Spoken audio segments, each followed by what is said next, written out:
अब 12 अरब घनमिटर 12 अरब घनमिटर ग्यास प्राइभेटमा पत्ता लागेको छ। त्यो परीक्षण गरिवरी उत्पादन गर्ने ठाउँमा पुगेको छ। यसमा त हामीले चित्त दुखाउनु भएन नि त। एकैचोटि त आइपुग्दैन नि सबै कुरा। रेल नेपालमा चलेकै छैन भन्नु, जनकपुर जानुभएको छैन होला, जनकपुरमा त चलिसक्यो त। त्यहाँ त लिक बनाइवरी रेल बनाइवरी जनकपुरमा चलाएको छ। सबै ठाउँमा एकैचोटि त पुग्दैन। पानी जहाज यहाँ चलाउँछु भने त होइन नि, फलाम चलाउँछु भने फलामा चल्न थालेका छन्। कलकत्तासम्म लाने बन्दोबस्त गर्ने भनेका छौँ हामीले। त्यो कोसिसमा छौँ हामी। अर्काको जमिन भएर अर्काको खोलो भएर लानुपर्छ त्यहाँ। त्यो कुरा भइराखेको छ। अब हाम्रोमा अहिले यातायात उद्देश्यका लागि पनि सत्रबाट धरान जानलाई 7-8 घण्टा लाग्छ। अहिले 11 मिनटमा पुग्छ। भोजपुर जानलाई 11 मिनटमा पुग्छ। अलिकति बनाउने हो भने शङ्खुवासभा जानलाई त्यस्तै 20 मिनट जतिमा शङ्खुवासभा पुग्छ। त्यसो भएर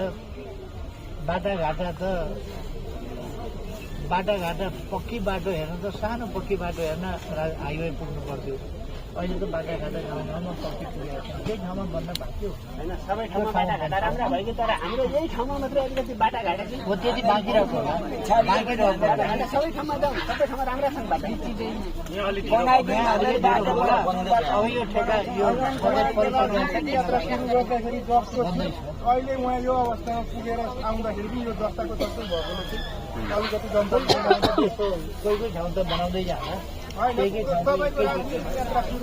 बनिँदैछ सरकारको किन यो त हाम्रो गौरव यही यो थकाके पामा त यो गल्डुबा चाहिँ बनियो छैन। अगाडिदेखि अरूतिर तपाईँको सबै कालो पत्ता मात्रै भएको थियो। गयौँ यो गौरव हुन सबै यो सबैतिर घरै बनिएको छ।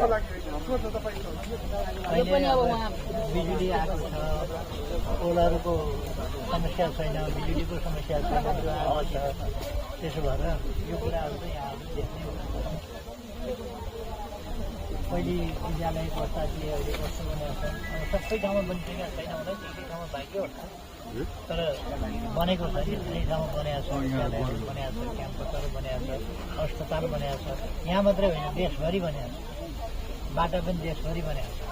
हुलाकी राजमार्ग बनाएको छ। मेचीदेखि महाकालीसम्मको बाटो बनाउनु हुलाकी राजमार्ग जस्तो अप्ठ्यारो ठाउँमा बनाउनु सजिलो थिएन। अनि पहाडका कुनै ठाउँ चाहिँ खासै दुर्गम रहेका छैन। समस्या त अब तपाईँहरू भर्खर समस्या अब देखिहाल्यो भने के समस्या, कति समस्या